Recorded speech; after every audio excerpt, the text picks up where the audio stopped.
Hello, this is Victor. I'm here with a new weekly painting, and this time I want to explain something that sometimes we overlook or we don't explain too much, and is what is the best order when painting a miniature, and what is the good, what is better if assembly or not to assemble the miniature. So what I will recommend is the next. So I will show you also a product that I'm using. So most of all the miniatures, and we have a lot of them, that they have the weapon like this one that is crossing the front. So if you want to use them in a game, but you want to have a good, or you want to paint this easily, I recommend not to glue this part. Okay, as you can see, this is not glued. What I use is glue tack. I use this product. Okay, this is what I find here in Belgium. But I'm pretty sure that you will have something similar in your country. What is this about? This is a type of stuff, but it's not really stuff, that you can reuse several times to glue. It's mainly used to glue posters on the wall. And you can see, you can put this here and just, it holds the weapon. Not too strongly, but it's good enough to play the game. Okay? And then it's not a problem. You can remove it, you can paint, you can remove this completely, clean up the arm. You also clean up from with a tool. Okay. Yeah, with the adequate tool, you can remove everything from the hole, and it will not be a problem. Okay. So I use that. When I want to see how the miniatures will look like, or if I want to use them in the game, I just put them together. You have with the weapon, and then later on you can do the paint job when you have time, and then you don't have problems of access. It's not that it's so. What is the advantage of doing that? First, you can have very good access. When you do that, you have very good access to all the details. You will be able to paint them separately.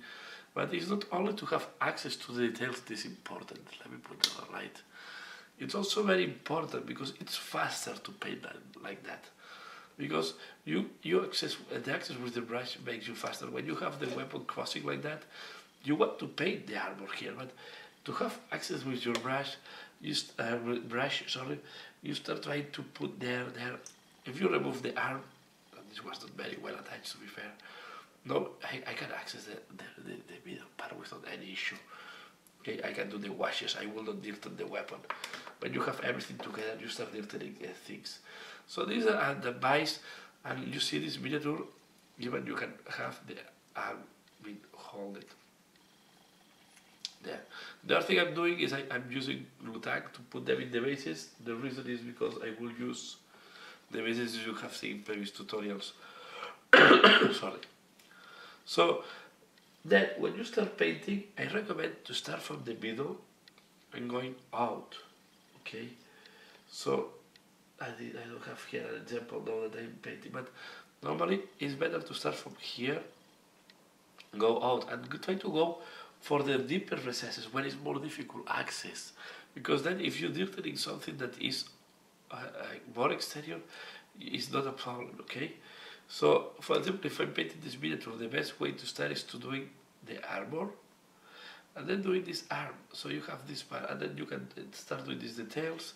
You do this arm separately. You paint the weapon.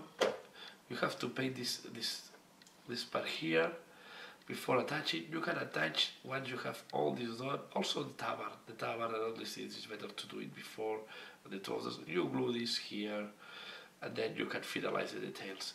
Always after gluing, more likely you will need to do some retouch there when you have the junction.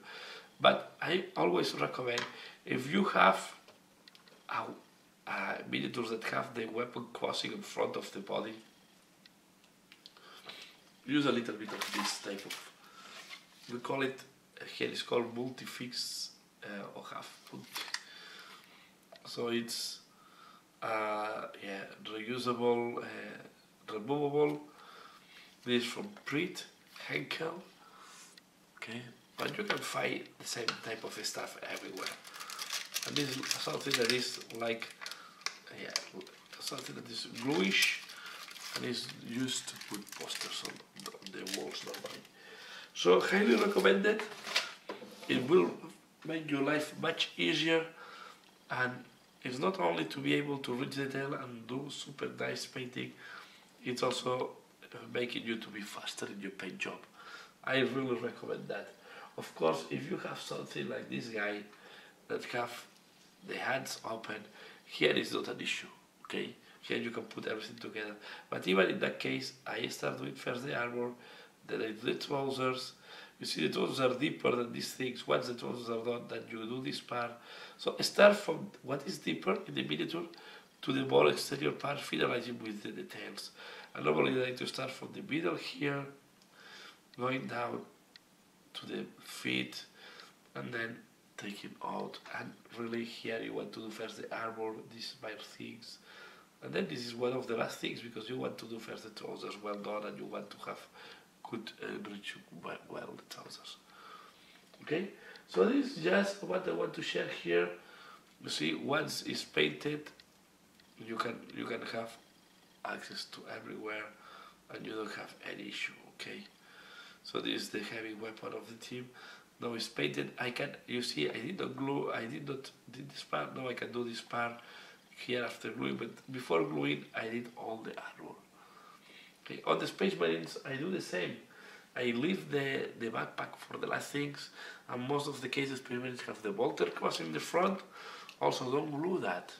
Put it with glue tag or something like that, so you can remove, you can paint it very well, the Aquila and everything. Then you glue the weapons, and then you can do the back, and after that you glue the backpack. So this is just a fast video, a tip. I wanted just to share this because sometimes we jump directly into the paint job, but sometimes it's nice to have this type of easy tips and explanation on why is the order, the right order to paint a miniature. Not just the order of painting, is also how to make your work easier. And that's all for this week. A little bit more of theory. Next week I will do some more on these guys. So maybe I will do a little bit tutorial on the faces, and maybe on the weapons, or even on the guy with the goggles. I will explain how I do faces, how I do goggles. I think there was a guy here with this guy. I have the goggles. Okay, so I will explain how I do the goggles and other stuff. Sometimes for the tutorial I don't follow the right order, because if I want to show you how I do the head, I will start by the head, as happened with this guy. This is normally the last thing that you want to do, but because I want to do a tutorial, I start from here. But this guy, you want to start from this part here, going out, then do the back, and you see the backpack is not to glue it. You want to glue it later on. So this is all what I wanted to share here. Glue it or not glue it, depending if it's in the way of painting or not painting your miniature. But you have here two cases. This you can glue without any issue. This I paint the components, at least I did the base colors on the first washes, with the components separate, and then later on I glue them. And that's all for now. I hope you find this interesting. It's a little fast video, just a little bit of theory or a little bit of explanation of what is the order, how I paint the miniatures. And that's all for now. As usual, thanks a lot for watching, and see you later. Bye.